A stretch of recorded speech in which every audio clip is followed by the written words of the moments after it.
Rreshjet e dendura të shiut borës si të ere e fortë gjatë javës së shkuar kanë shkaktuar dëmtime në shtyllat elektrike në disa zona të qarkut të Shkodrës, e kryesisht në Vermosh dhe Bog. Probleme janë shënuar edhe në zonën e Vaudesit, ku në nën stacion ka patur ndërprerje të përkohshme të energjisë elektrike.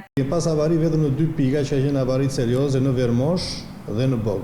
Në të dyja këto pikat për shkak të furtunës janë kthyer disa shtylla, janë dëmtuar disa përcjellsa, ku bëri të mundur orët pak më të gjata për rikuperimin e këtyre defekteve. Kemi pas edhe në Dajç ndërprerje të energjisë elektrike për shkak të transmetimit të energjisë, sepse u dëmtua edhe aty disa izolator. Shqetësimet kanë qenë në valën e Dijes, sepse në stacioni Vaudes ka pasur një defekt serioz, ku desh vinin grupet e specializuara nga Tirana dhe të rikthej energjia pak me vonesë, por u rikthye. Pavarësisht situatës së krijuar, grupet e OSHE-s kanë ndërhyrë dhe aktualisht furnizimi me energji elektrike është rikthyer në 100% të gjitha zonave të qarkut. Drejtori Zhuka kërkon mirëkuptimin e qytetarëve, pasi në rastet me erdhës stuhi nuk mund të rrezikohet jeta e punonjësve.